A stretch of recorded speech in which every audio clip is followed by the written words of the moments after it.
In previous episodes, we've explored managing grief after losing a pet, home hospice, and tough decisions around euthanasia. But one thing we haven't yet addressed is what to do after your pet is gone. This episode dives deep into the aftercare options available for our beloved pets after they cross the Rainbow Bridge. From understanding cremation and burial options to exploring innovative ways to memorialize your companion, today's episode will provide the guidance and support you need to make informed decisions that honor the memory of your pet and navigate the choices that come with saying a final goodbye. Stay tuned. You're listening to Starlight Pet Talk, a podcast for pet parents who want the best pet care advice from cat experts, dog trainers, veterinarians, and other top pet professionals who will help you live your very best life with your pets. Welcome to Starlight Pet Talk. I'm your host, Amy Castro, and we have, like I said in the teaser, done a couple of episodes surrounding the issue of pet loss.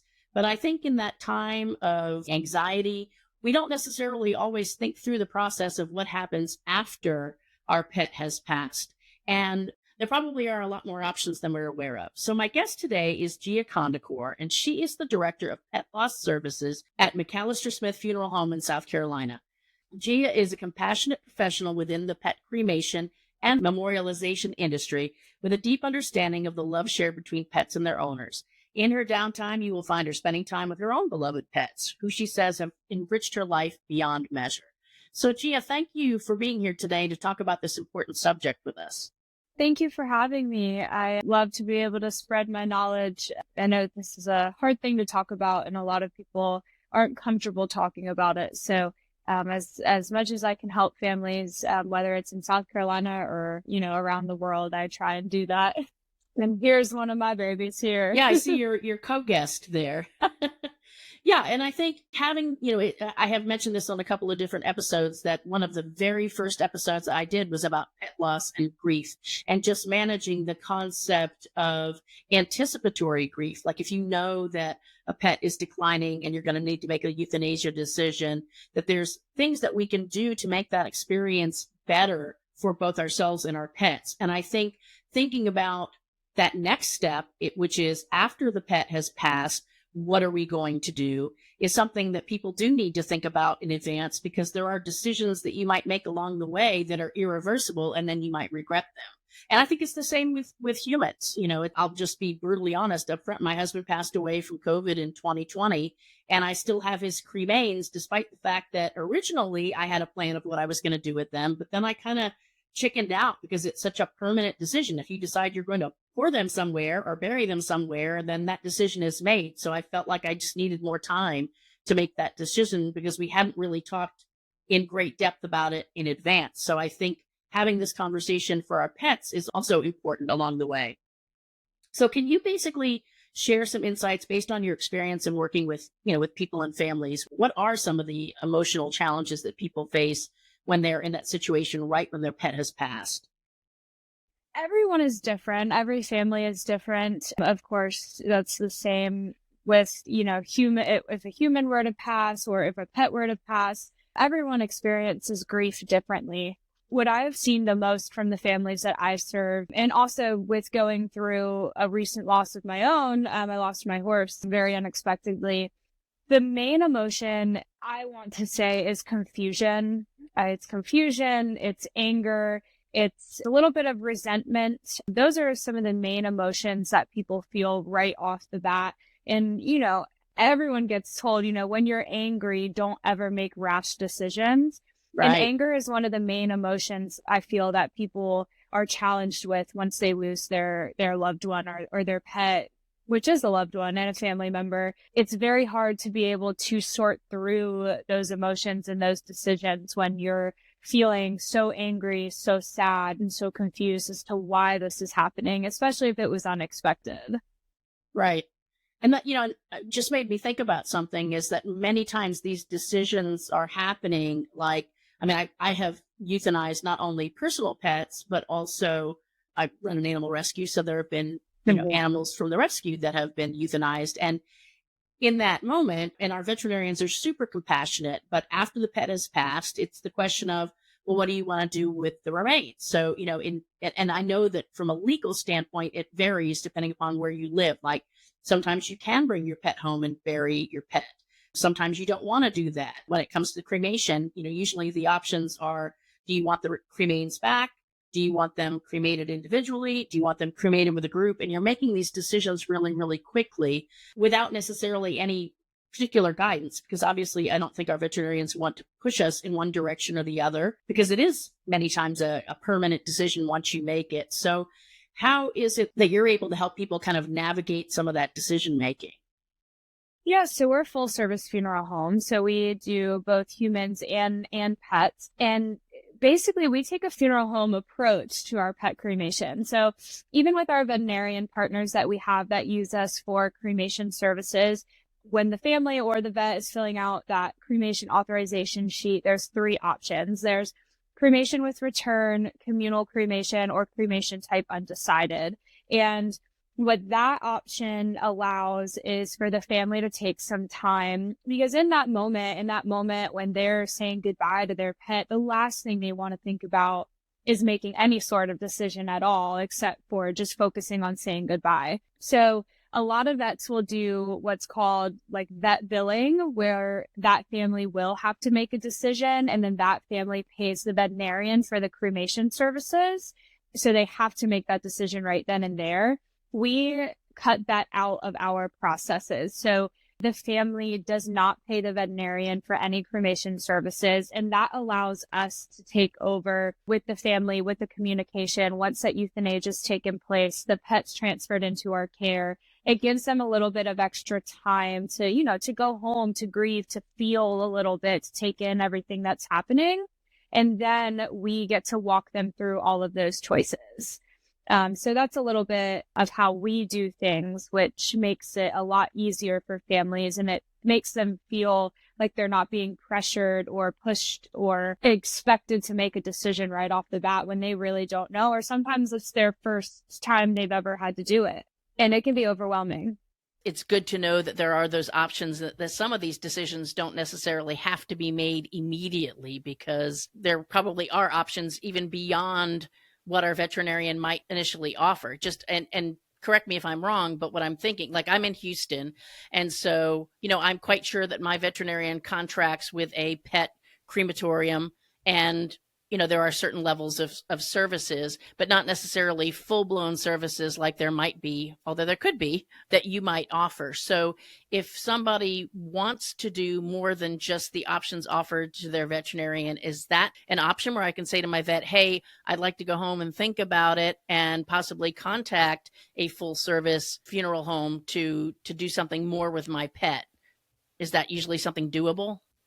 Yeah, and it also kind of depends on the family and the veterinarian. Some are a little hesitant to allow an outside crematory to come in, but in South Carolina, at least, pets are considered property. So whatever that family wants to do with their pets, they have the right to do, and a veterinarian can't prevent them from doing that. Most of the vets around here, if the family's like, I want McAlister-Smith to handle the cremation and memorial services, would you mind if they came and transferred Fluffy from you? Some vets are completely fine. They're like, we'll keep Fluffy in our care until they come and transfer him. Or some are like, that's fine, but no, they can't come here. You have to bring Fluffy to them directly. But it's always an option, just because legally, the vet doesn't have ownership over that pet. It just kind of depends on whether the vet is going to be patient and kind about it or not. Right. Well, I think, to be perfectly honest, I think also storage of the pet in the interim can be an issue for some offices as well. And we won't go into the gory details, but having worked at a veterinarian for many years, the space was limited. And if you've euthanized quite a few pets, you're kind of in a position where you need to do something. So that does factor in. And I think even more, that just makes it important for pet parents, if they know that they're going to be making an appointment to euthanize their pet, because oftentimes that's the way that happens, then to be able to ask about what those options are in advance. And then even if it's an emergency situation, to at least take a moment to take a breath and ask the vet to even give you just a few minutes alone so you can think about what the options are, or, think through the questions you might want to ask about what the options are, because because it can be a really big decision. And a lot of families that use us either have used us before or have had us recommended to them by a friend or a family member. So a lot of times they usually know already. So when they schedule that euthanasia appointment, the next phone call 9 times out of 10 is to us, and they're letting us know. And they're letting us know what time, the veterinarian, and then that gives us a chance, because we try and take the communication with the family out of it a little bit. We try and communicate directly with the vet. We always tell the family, we will contact your vet, and if we have any problems at all, we will give you a call back. But, rest assured, we will be there to transfer Fluffy at X time on Wednesday. And then we'll contact the vet. We'll talk to the vet. We'll confirm everything, whether it's, they don't have the space and we have to be there that day, which, since we're a full service funeral home, we're available to do that. We can schedule pickups like that and transfers. Or the vet is like, we'll absolutely keep Fluffy in our care until the following business day. That's no problem. And then we contact the vet and we take out all of those questions and issues that the family might have to deal with. We take those on because we don't want them to do that. And then, once we make plans with the veterinarian at the time of that euthanasia service can then say, we've already spoken with McAlister-Smith. They're going to take care of transferring Fluffy into their care, and then they'll be in contact with you. So it just makes it a little bit easier for the families, and it just takes some of the worry and the stress out of it, which is our main goal, because, they're already grieving, and the last thing we want is for them to stress and worry about the little things that they shouldn't have to. Right. Yeah. And that's, I know having lost humans in my life, it's just having that compassionate person that's just taking care of everything is such a relief to have that burden not on your shoulders, for sure. Absolutely. So I do want to talk, but not quite yet. I want to talk about, funeral services or memorial services and other memorial items and things we can do with our pets' cremains in a moment. But I just want to make sure I'm understanding what the options are. So obviously not in South Carolina, but in some places in the world, there might be options for either bringing your pet home to bury it or burying your pet in a pet cemetery type option. I want to make sure we're all understanding the cremation options. So what's the difference between individual cremation and having that pet's ashes returned versus a group cremation and not having that pet's ashes returned? I get the individual versus group. Obviously, that animal would be cremated at the same time as other pets versus individually by itself, so that only their ashes are coming out of that process. Is that correct? Yeah, so we have 3 options. We have our private cremation, our partition cremation, and then a communal cremation. So that's the terminology that we use, and that is coming from the Pet Loss Professionals Alliance. We are ICCFA and PLPA, or Pet Loss Professionals Alliance members. So we take all of the verbiage that they recommend, and we try and use the most professional verbiage as possible. Other pet crematories may say something else. Being comfortable enough to ask those pet crematories what they mean by their verbiage is also very important. So for us, with the private cremation, that is where their pet is cremated completely alone. So that pet is the only pet in the crematory during the process, and there is no other pets in there with them. For the partition cremation, that is where the pet is cremated at the same time as 1 or 2 other pets, but they're separated by a fire-safe brick partition, so there's no commingling of the cremated remains. And while they're going through the cremation process together, at the end of that, the remains are taken out individually and processed individually, and that's how we guarantee that it's just their pet returning home to them. And then the communal cremation is the true group cremation, where there's no separation of the cremated remains. There's no identification of individual remains. And when they're taken out of the crematory, they're all taken out together. So you can't retrieve any of your pet's remains because they are commingled. Okay. So why would somebody, just out of curiosity, choose the private versus that middle option where it's the cremains would be separated? Is it because they're going to be there, or because they just want that extra level of only my pet was being focused on? It depends on the family. So we do offer witness cremations where the family can witness the start of the cremation service. And that is only available with the private cremation, of course, because we want to respect the privacy of other families and their pets. So, we wouldn't let somebody witness a cremation if there's going to be other pets cremated at the same time in the partition. So that is one reason. The other reason is, they want that extra assurance. They want to be reassured that it is just their pet. They want to know that it's just them. And because we're human, humans make mistakes. Things happen. We haven't had it happen, but there are some pet crematories where people aren't paying attention, employees aren't paying attention, wrong pets get placed in the wrong urns and things like that. On Friday, I was on the phone for 1 hour and 54 minutes with one family, because she was just so nervous. She'd never gone through it before. And it's my job to walk her through all of the possibilities and all of the things that happen and the processes and procedures that we have in place at McAlister-Smith to help ease her mind a little bit. That's how long it took for her to feel comfortable. But you know what? That was one of the best conversations I've ever had. And at the end of it, she was so thankful. It's like, it warms my heart to be able to help families that way. Yeah, I can imagine those conversations would certainly take a while. So as far as if I get my pet cremated, I can either get the ashes returned to me, assuming that I got them individually cremated, or I can have them disposed of, buried. What happens to them if I don't get my cremains returned? So for McAlister-Smith, if you choose a private or a partitioned, you take your pet back home. Okay. If you choose the communal, we scatter them in our memorial pond behind our chapel. And then we are actually in the process of clearing out some land and building almost like a gazebo type thing and like a bench, like a memorial bench, so families can actually come spend time at that pond. Okay. And then as far as getting into other personalization, I didn't realize that you could have a memorial service in a chapel. I was aware that there are products that you can get or order to be made from your pet's cremains, but let's talk about services. I mean, do people actually do that? Have a funeral service for their pets? They do. Yep. Some families don't. Some families think it's a little, and I say this very respectfully, they think it's a little weird, which is okay. Yeah. That's completely fine. It's your beliefs. Yeah.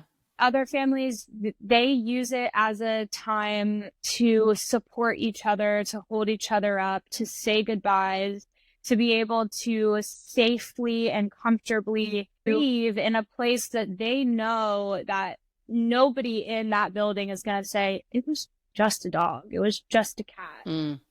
Like we give them that space and that comfort to be able to express all of their emotions and say goodbye. And this is whether the service takes place prior to the cremation or after the cremation. They have either option, whether the pet, just like with a human, whether the pet is there prior to cremation or whether they're in their urn after cremation. Either way, it's a time for them to be able to have a safe space with however many family members they choose to share memories about their pet, just to be able to give some closure. Some families really just aren't ready to say goodbye. And when they get to gather around with each other and friends and be able to share memories about this pet that has sometimes been there for 12, 13, 14, 15 plus years. I mean, when you think about it, that's a long time.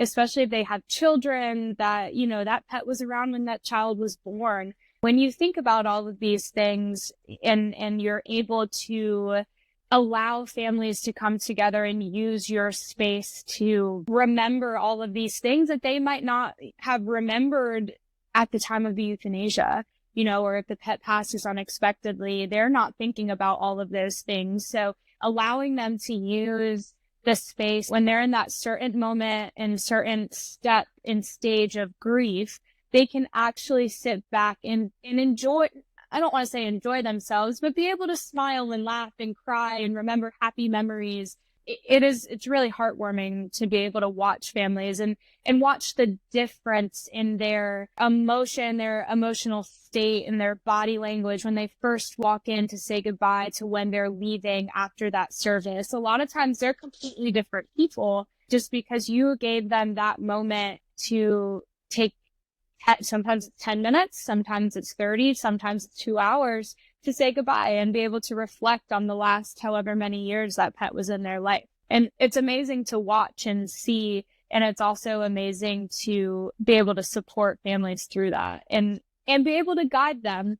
A lot of families don't know if they want to do a service like that. A lot of families just can't make the decision. So I will guide them into, whether I think it's best for them or not based on the feedback that they're giving me. Now, I don't ever tell them what to do, but sometimes I'll use my own examples. Sometimes I'll use examples from other families and, kind of give them some information and knowledge and help guide them to help them come to the decision of, I think this is going to be a good thing for me, or I don't think this is for me and I don't think I want to do it. Mm-hmm.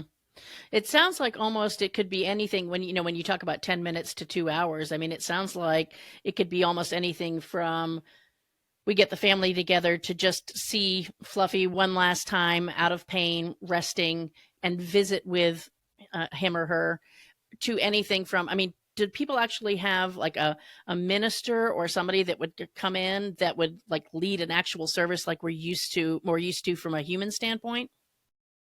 Some will, some won't. I remember the biggest one that we had was when the family hired an entire catering service.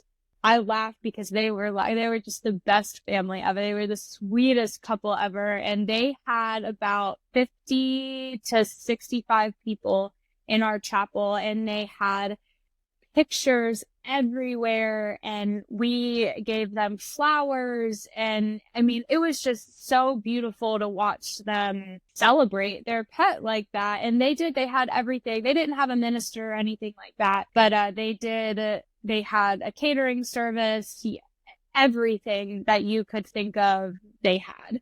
And it was a beautiful thing to be a part of, because that was what they believed, that their pet deserved that celebration. That's another thing that families will say. Even if it's not for them, they say, well, my pet deserves this. So a lot of people think of it that way, which I completely understand. Yeah, no, for sure. So, and as far as, beyond the ceremony that, I spend too much time on TikTok, I just have to admit. So therefore, I see a lot of things that crafty people and businesses do with cremains, with paw prints, with the animal's fur. What are some of the things that you have seen from the standpoint of being able to provide that family with, yes, I might have my urn of my pet's ashes, but I have some other options for keepsakes that I can have either on my person or in my home? I could go on and on and on and on about the memorialization process, but we have anything from memorial jewelry that holds cremated remains. We have art glass that holds cremated remains. We have biodegradable options that, if they want to spread a portion of their pet's cremated remains. I'm in South Carolina. I live on the water. So a lot of pets around here, they either love the beach or they love the boat or they love the lake. So they want to spread some of their cremated remains on the beach or on the boat. So we have biodegradable options if they just don't want to, take a little handful of cremated remains and set them in the water. We have like little mini sea turtles that hold just a small amount of cremated remains, and you put them in the water, and they're designed to float for just a couple minutes, and then they sink and they dive like a real sea turtle would do. And then they dive to the bottom of the body of water, to the floor, whether it's a river or the ocean. And then over time, they biodegrade and they actually feed and support the marine life at the bottom of whatever body of water. We also have bigger versions of that for humans as well. And then we have an option where you can actually donate some of their cremated remains to DNR, the Department of Natural Resources, and they take those cremated remains and they mix them into the mixture that they use to create artificial coral reefs to help rebuild the coral reefs. So a lot of people think it's really neat to be able to donate, if not all, then just a portion of their pet's remains to DNR to help rebuild coral reefs in the ocean, which I think is a really neat thing to be able to do. We have wind chimes. You can put a little bit of cremated remains in wind chimes that you can put outside. You know, they'll hang them in their pet's favorite tree that they like to lay under. There's also, you know, you can get clay paw print impressions, fur clippings, things like that, that you can put in a shadow box or something like that. But the most popular would definitely be the jewelry or the art glass, and things like that. Things that people can either keep on them. Like, for instance, I lost my horse, and this is, I don't know if you can see it, but this for is those who are watching hair. on YouTube, she's got a really cool ring with his hair. Is that, I'm assuming it's tail hair? Is that what everybody always saves, tail hair? It is. Yeah. It's tail hair, and then I have a bracelet as well that's matching. That's his tail hair. Nice. Yeah, so that's one thing that I got to do, and actually the bracelet I got in 2010 when I bought him, and then the ring I got from the same company when he passed away. We offer kind of those same things for animals as well, except, you know, with dogs and cats, they don't have very long hair usually. So Right. we offer like the pendants and the rings that you can put custom paw prints or custom nose prints on, and then a little bit of cremated remains in them. So Yeah, it gives people a feeling of being able to have that pet with you, you know, at all times, or in your home at all times where they lived. Are there any particular memorialization options that stand out at you as being incredibly unique, or something that somebody did on their own that you say, wow, never would have thought of that, but that was pretty amazing? there was one family who had a flower pot. They love to garden, so they planted flowers, and then they put the pet's collar around the edge of the flower pot with the ID tag like hanging in the front. So the flower pot had flowers, but around it was the pet's collar. I think I've seen something like that. That's really cute. Yeah. I think we talked about this, but I want to clarify that you don't generally do prepaid because of, you know, because things about the pet could change. But can I pre-plan it and have everything arranged? Like when my cat's 10 years old and it's like, I'm thinking about this, I'm talking to my family about it, this is what we want to do, get it set up so that when the time does come, I can just call you and say, put that plan into action.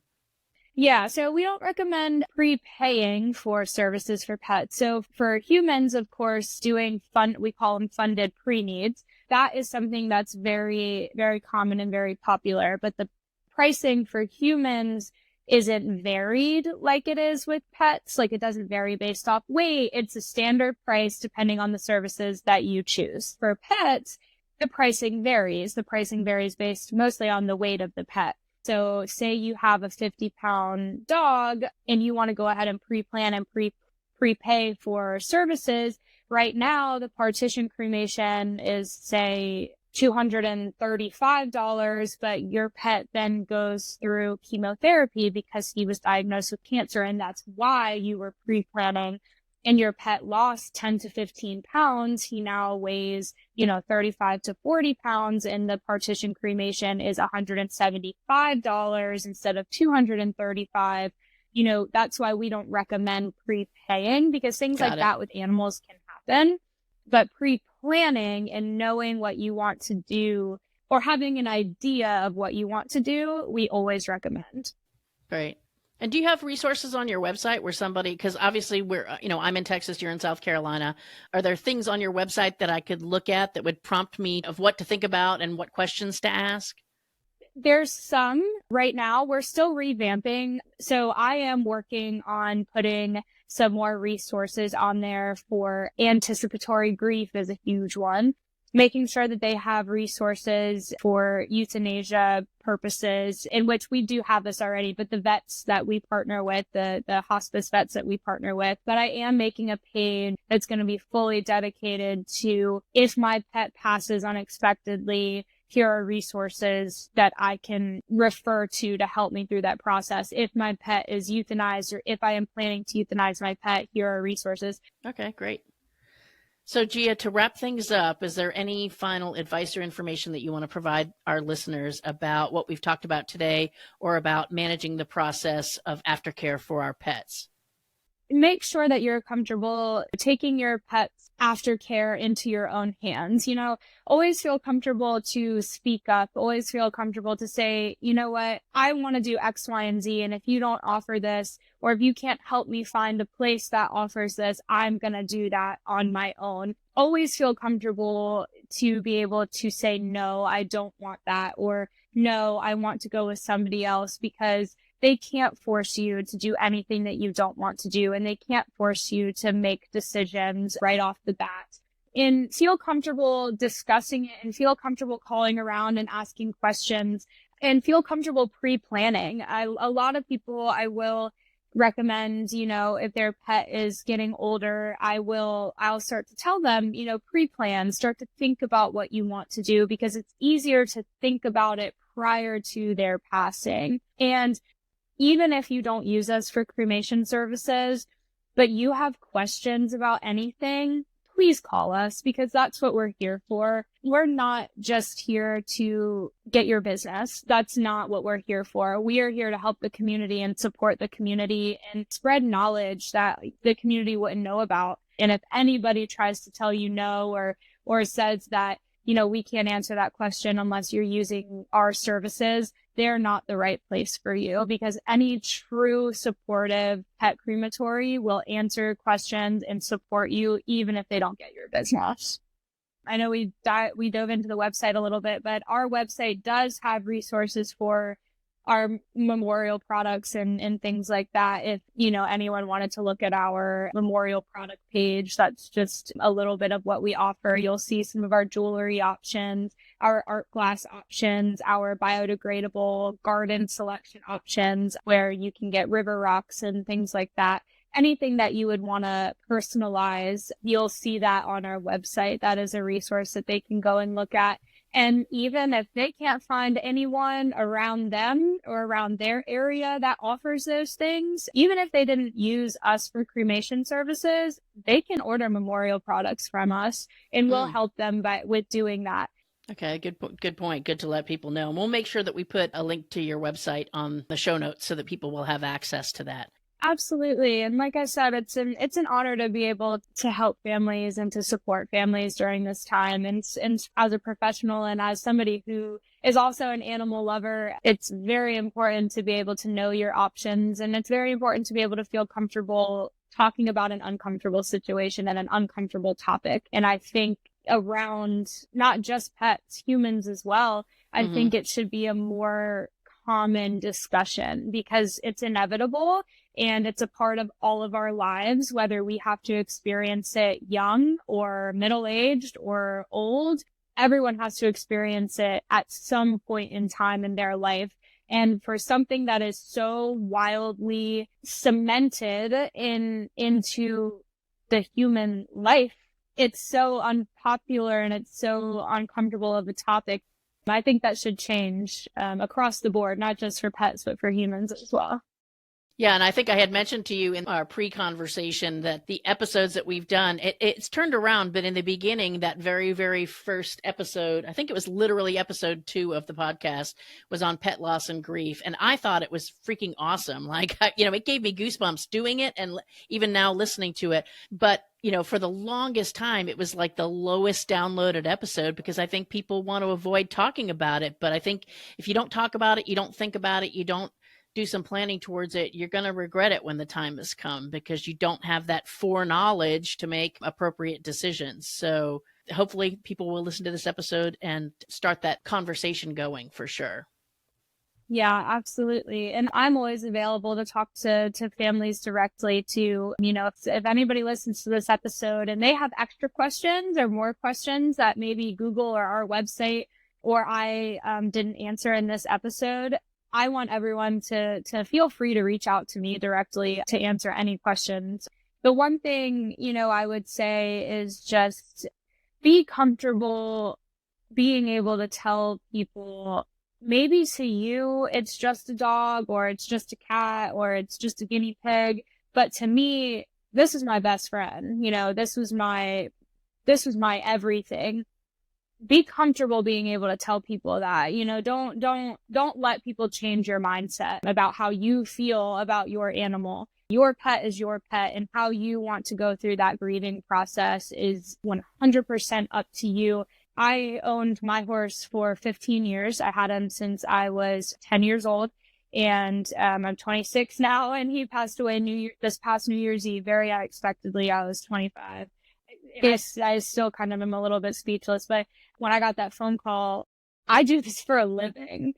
I help people go through the worst times of their lives every day. Every day I do it. And when it happened to me, I didn't even know my name in the moment. I was like, what are you talking about? This isn't real. And all of those emotions that I talked about at the beginning of this episode, anger, confusion, I felt all of that. I went and said goodbye to him, and that was one of the best things I ever did, because I didn't have to, and I would have regretted it if I didn't go say goodbye. I had him since I was 10 years old. I've never not had a horse. I've never not ridden horses. It's a part of who I am as a person. Growing up through high school, I was the horse girl. I rode horses. Me too. I did it full time. Yeah. So for the first time in my life, not only did I lose my sidekick, my best friend, but I lost a part of who I was. Anybody who would tell me, well, yeah, he was just a horse, it's okay. No. I never let people, tell you that your grief or your feelings are invalid, because they are valid. And just the same as you feel when you lose your grandma or your mom or your dad, you are allowed to feel when you lose your pet. Yeah. That's a huge thing. Yeah, it is a huge thing. And I think it's so important, because if you allow people to dictate how you navigate this process, and it's contrary to what you want to do, you're going to regret it, because, you can't get a do-over. That's very good advice. What was your horse's name? My horse's name was Baby. Baby. Okay. Well, we will dedicate this episode to Baby and all the other pets that all of us who are listening have lost along the way. Oh, thank you. Oh, I'm going to cry. Oh, sorry. No making anybody cry. So, Gia, thank you so much for being here and sharing all of this very important information with us. I think all of the pet parents that are listening right now will just be able to make better informed and more appropriate decisions for themselves and their pets based on the information that you provided. So thank you again to everybody for listening to another episode of Starlight Pet Talk. I hope this gives you some advice and information for making great decisions and thinking about, the inevitable end of life for pets and maybe even for yourself, and getting those conversations started now so that you can make the best possible decisions when the time comes. Thanks for listening to Starlight Pet Talk. Be sure to visit our website at www.starlightpettalk.com for more resources, and be sure to follow this podcast on your favorite podcast app so you'll never miss a show. If you enjoyed and found value in today's episode, we'd appreciate a rating on Apple. Or if you'd simply tell a friend about the show, that would be great too. Don't forget to tune in next week and every week for a brand new episode of Starlight Pet Talk. And if you don't do anything else this week, give your pets a big hug from us.